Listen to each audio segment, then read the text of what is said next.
Love जिहाद को लेकर हिंदुस्तान में काफी आक्रामक राजनीति देखी है। उत्तर प्रदेश खासकर कई बार लव जिहाद की राजनीति का केंद्र बना रहा, लेकिन इसी उत्तर प्रदेश के कासगंज जिले में कथित लव जिहाद का ऐसा मामला सामने आया जिसने लोगों को हैरत में डाल दिया है। एक महिला जिसने एक मुस्लिम युवक पर पहचान छुपाकर शादी का झांसा देकर बलात्कार करने का आरोप लगाया और 24 घंटे में उसी महिला ने बयान पलट दिया और पुलिस की जांच शुरू हुई तो जो तथ्य सामने आए वो और भी चौंकाने वाले थे।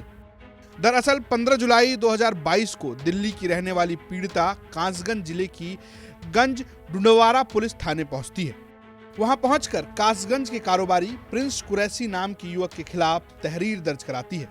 महिला का आरोप था कि प्रिंस कुरैशी ने अपनी पहचान छुपाई और गलत पहचान के साथ न सिर्फ उससे संबंध बनाए बल्कि शादी करने का झांसा देकर शारीरिक शोषण भी किया। एफआईआर के मुताबिक प्रिंस कुरैशी ने महिला को अपना नाम मोनू गुप्ता बताया था और उसे धोखा दे रहा था। एफआईआर में तो यहाँ तक लिखा हुआ है कि प्रिंस कुरैशी और मधु लगातार व्हाट्सएप चैट के जरिए संपर्क में थे।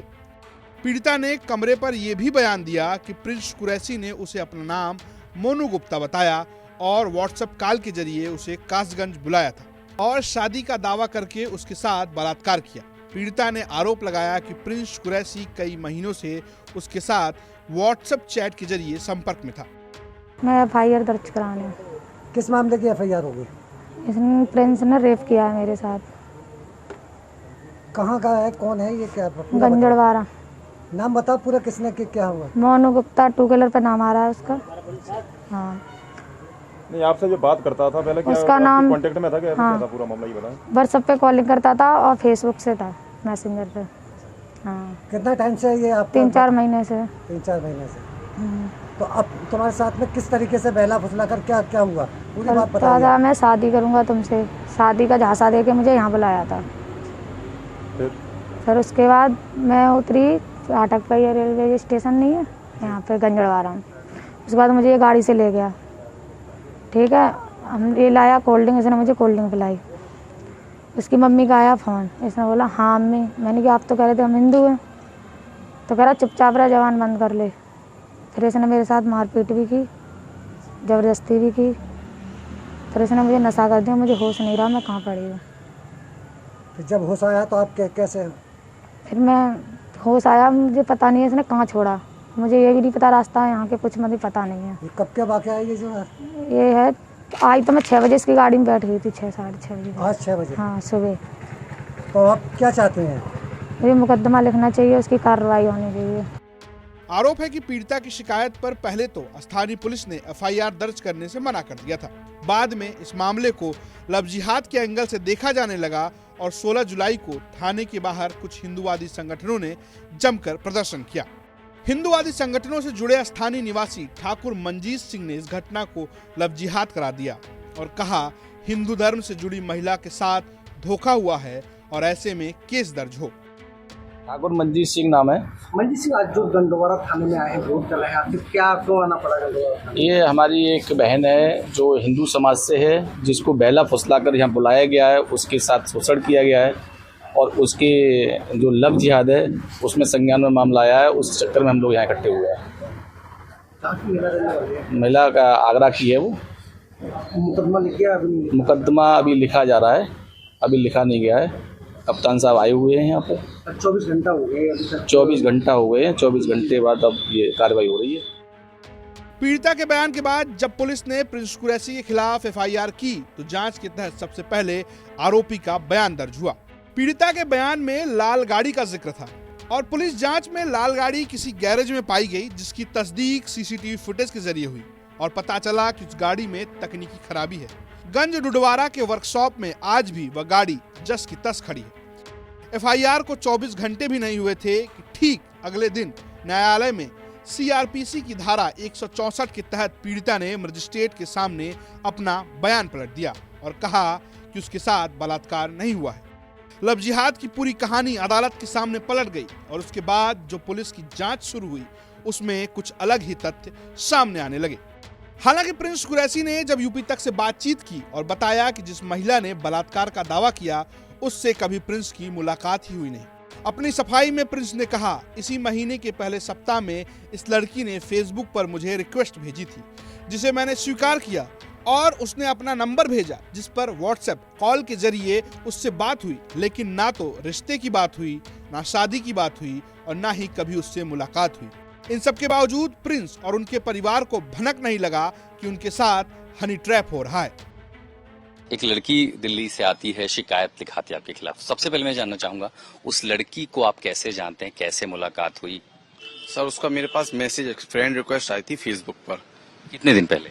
उसकी आई थी करीब लगभग 6-7 या 8 के समथिंग में आई थी। 6-7 के समथिंग में उसकी आई थी। मैंने इसी महीने? हाँ, इसी महीने। मैंने उसको ज्यादा पुरानी पहचान? नहीं, मैं उसको जानता भी नहीं हूँ कौन है लड़की, कहाँ से है प्रॉपर। फिर उसने मेरे पास फ्रेंड रिक्वेस्ट भेजी, मैंने जिसको एक्सेप्ट किया।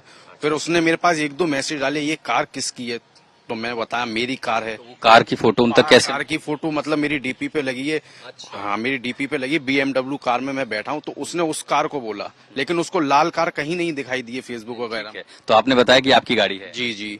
फिर उसने इस तरीके से नंबर का करा। फिर उसकी कॉल वगैरह आई। आपने नंबर दिया उनको? नहीं, मैंने नहीं दिया, उसने दिया था मुझे नंबर। अपना नंबर दिया? जी। आपने उनको फोन किया, मैसेज किया? उसकी कॉल भी आ रही थी, अब मुझे कंफर्म ध्यान नहीं है मैंने किया या उसने किया, लेकिन उसकी तरफ से आ रही थी।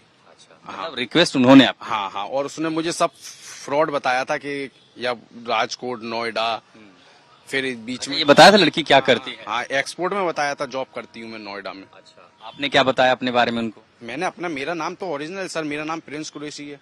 और फेसबुक पे यही लिखा हुआ? ये भी फेसबुक पे लिखा है। उन्होंने शिकायत में ये लिखा है कि आपने उनको अपना नाम मोनू गुप्ता बताया। नहीं, मैंने कोई नाम ही नहीं बताया, ना उसने मेरा नाम पूछा है क्या है। ये है सारा सिलसिला सर। अच्छा, आपसे मुलाकात कब हुई पहली बार? मेरी आज तक मैंने उसको कभी देखा भी नहीं है। और 15 तारीख को, 14 को, आप कह रहे 5-6 को मैसेज आया था, तो ये 10 दिन का जो समय था, कभी मुलाकात हुई? नहीं, मेरी कोई मुलाकात हुई है सर, नहीं मेरी कोई मुलाकात हुई है, ना मैं उसको जानता हूँ। फोन पर बातचीत लगभग कितनी बार हुई? 1-2 बार की समथिंग हुई होगी सर। व्हाट्सएप कॉल होता था? Normal WhatsApp call? अच्छा, नॉर्मल कॉल नहीं? नहीं। किस तरह की बातें होती? सर बातें में कुछ नहीं था, उसने अपना बताया। 1-2 बार बात हुई, मैं कभी करा उसने, मैंने नहीं उठाया, इस तरीके से मेरी कोई ज्यादा बात नहीं है।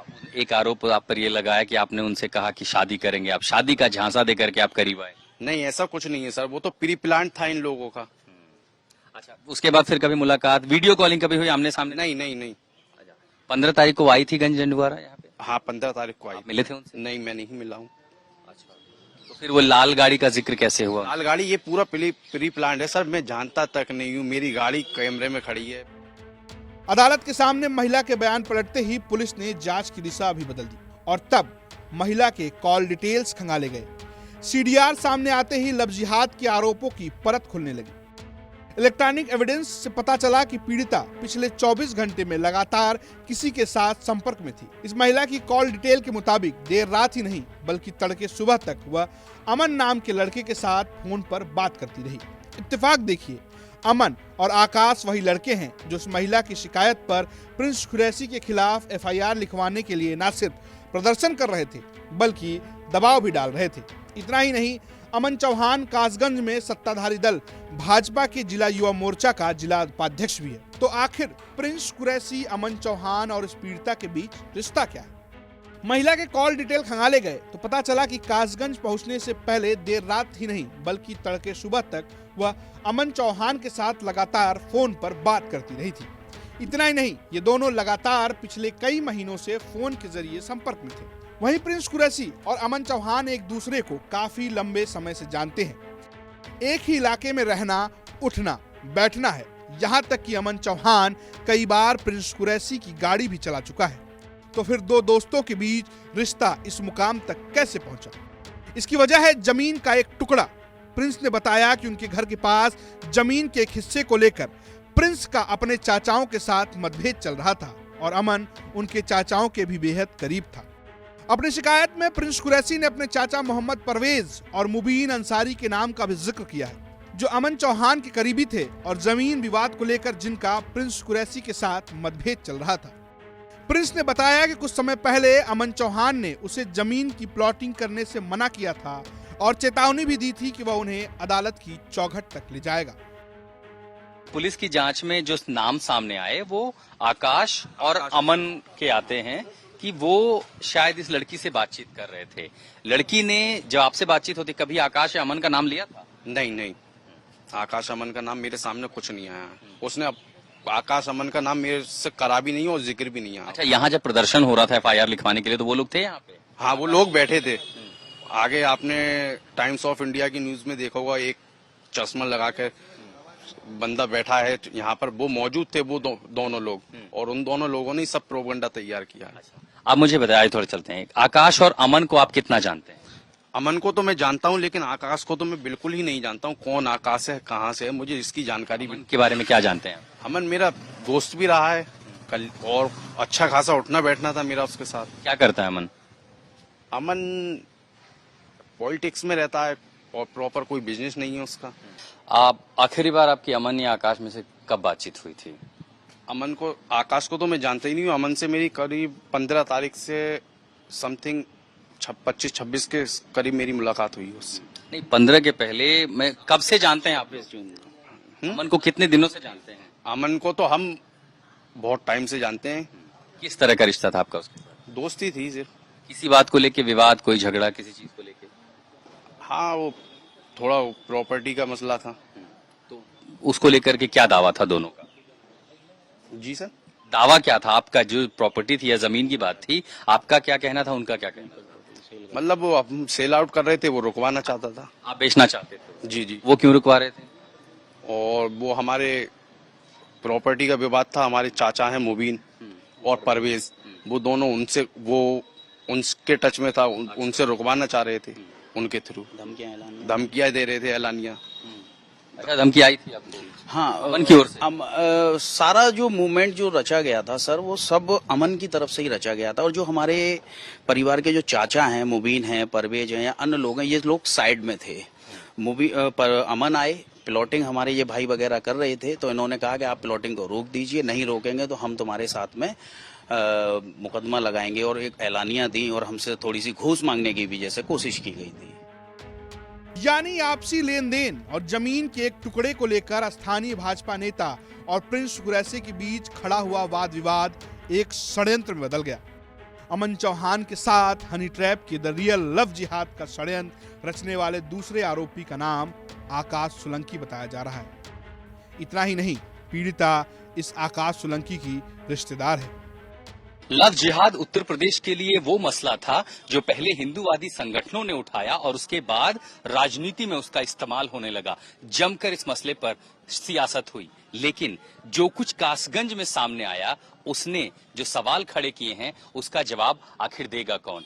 इसी न्यायालय में जब एक लड़की दिल्ली से पहुंचती है, एक आरोप लगाती है कि पहचान छुपा करके किसी ने उसके साथ गलत करने की कोशिश की, गलत तरीके से रिश्ता बनाया, लेकिन 24 घंटे में जैसे ही बयान उसका इस न्यायालय के सामने आता है, पूरी तस्वीर बदल जाती है। और जांच में पुलिस के सामने जो तथ्य आते हैं वो ये कि दरअसल इस लड़की का इस्तेमाल दो लड़कों ने अपने फायदे के लिए किया, अपने उस दुश्मन को जिसके साथ उनके विवाद थे उसको फंसाने के लिए लव जिहाद का इस्तेमाल किया। अब कासगंज पुलिस इस पूरे मामले की तफ्तीश कर रही है। कासगंज से आयेंद्र सिंह के साथ आशुतोष मिश्रा की रिपोर्ट, यूपी तक।